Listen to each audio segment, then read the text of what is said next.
When I see like Karol G selling out arenas in Europe, it gives me goosebumps. It makes me so happy.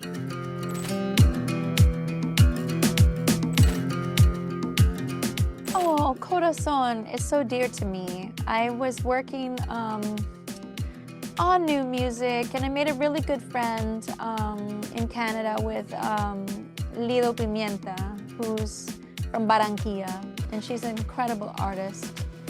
And we really clicked, and she got to know my journey of that I was starting to record music again and starting to rediscover myself as an artist. And so she said, you know who would be good for you to meet is my friend Liliana from Bomba, Estéreo, and she lives in Santa Marta. She lives close to the beach, a costeño, and she sent me on a pilgrimage. She sent me to Colombia, and I went and I stayed with Lee, and Lee picked me up from El Puerto, and I stayed there, and I, went to her jungle treehouse studio, and we started making music.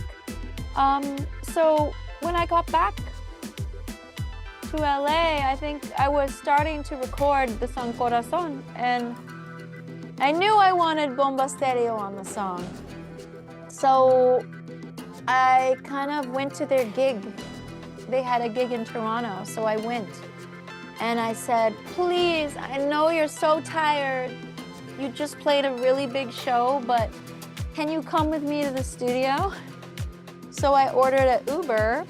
The Uber was too small to fit all the instruments and everybody in the band. So we had to get a couple of them and slowly make our way back to the studio.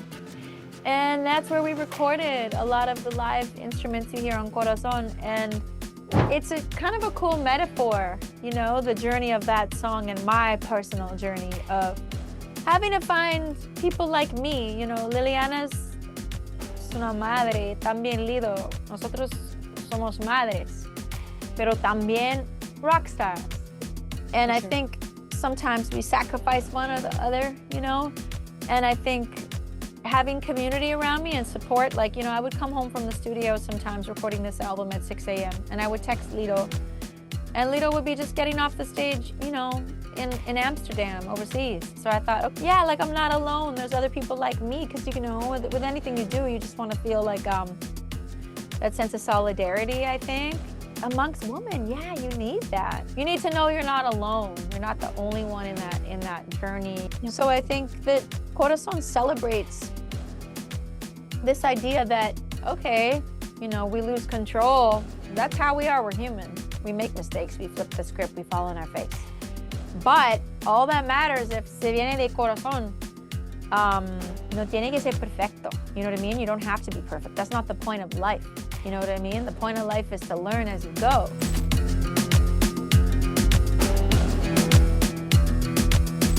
I just thought of that line by Lee when she's like, no mira para atrás. I love that. When she's just like, it's about that going forward. And I think when I look back to Whoa Nelly, I'm so proud of it, because it's weird. My daughter now is the same age. My oldest daughter is the same age as the age I was when I made Whoa Nelly. And it's full circle because she's involved in this new album. She has discovered her love of songwriting. She's written 2 songs with me on this album. It's phenomenal to think about that. It makes it so much more meaningful, that I can think, wow, I was Nevis's age when I did that. And she's inspired by it too, because she'll go, Mom, how old were you when you got your first record deal, or when you did this or this, And I think she finds it really cool to hear those stories. Even I was with Lido and my kids, and she said, do your kids know you're a singer?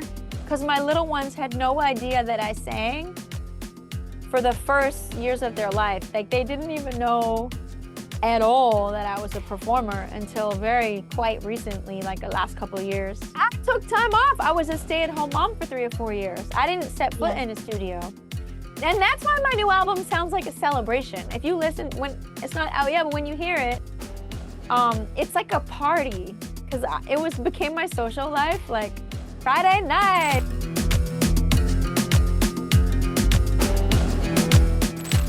You know, I just never saw music in terms of genres. You know, I just always saw music as one big language, you know? I never really, like, even when Juanes came to me, I wasn't like, oh my God, it's in Spanish. You know, like, I was like, okay, you know? And I did ask him in the studio, like, are you sure? Like, is it okay? My Spanish isn't perfect. And it's improved, but when I did fotografía, it just shows you that, like, it's not about that. It's not about, again, perfection, right? It's about the intention, you know? When I see, like, Karol G selling out arenas in Europe, it gives me goosebumps. It makes me so happy. When I saw Peso Pluma singing at the MTV Awards, my whole body has chills because I was so happy not only for him, but for like for Latin music. Cine, música, series, libros, teatro, artes plásticas, gastronomía, todo el mundo de la cultura y el entretenimiento aquí en El Tiempo. Suscríbase al canal de YouTube del Tiempo, que además es gratis, y le mandamos notificaciones de nuevos videos.